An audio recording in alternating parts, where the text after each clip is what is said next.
Hey, thanks for watching. I hope you watch this entire video, and if you do get to the end of it, double thanks to you. But I want to tell you this little story about this cat that this woman had. And her cat, she would feed it every day. She fed it dry food, the little kibbles. And she'd take the food out of the cabinet, because she didn't want the cat getting in the bag. She'd take the food out of the cabinet and pour it out of the bag into the cat's bowl. And the cat was just so weird. Every time she'd feed her cat, the cat would go over to the bowl, it'd grab one piece of the kibble, take it over about 10 feet away, close to where the cabinet door was, where the woman got it out of, and leave it. And she'd go back and get the next piece of kibble, take it back, and she'd do the whole thing until the bowl was empty. Then she would start taking one piece of food again back from where she put it and put it back in the bowl. And after she'd put it back in the bowl herself, she would eat it. And it was just really, really weird. And the woman's like, why is this cat always doing that? Be careful. Sometimes kids hit you for no reason. But anyway, she's always wondered why her cat was doing that. Well, one day she forgot to close her cabinet door, and it was left open just a little bit.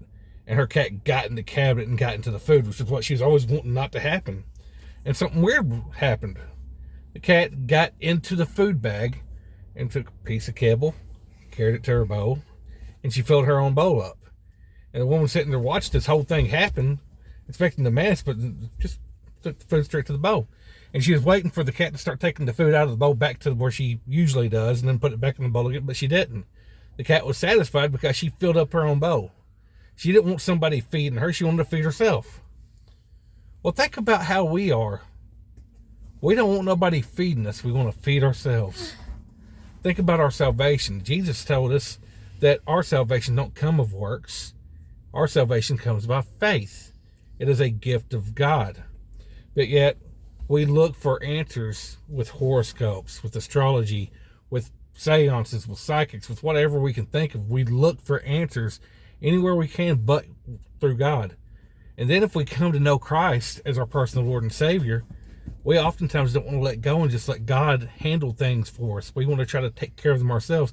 And then if he gives us a mission, a job, which he has a job for you, he has given you a gift so that you can do works for him, not for your own salvation, but for you to be able to serve him and bring other people to Christ. We start acting like we are something within ourselves, and we start trying to act like our works are what is saving us. Like we're just really good because of our own works. Like that cat was puffed up because it filled up its own bowl.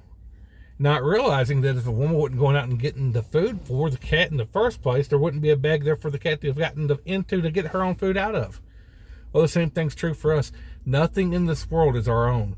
It all comes from God. He supplies everything. And we need to quit acting like we're doing things for ourselves, because without him, we'd have nothing.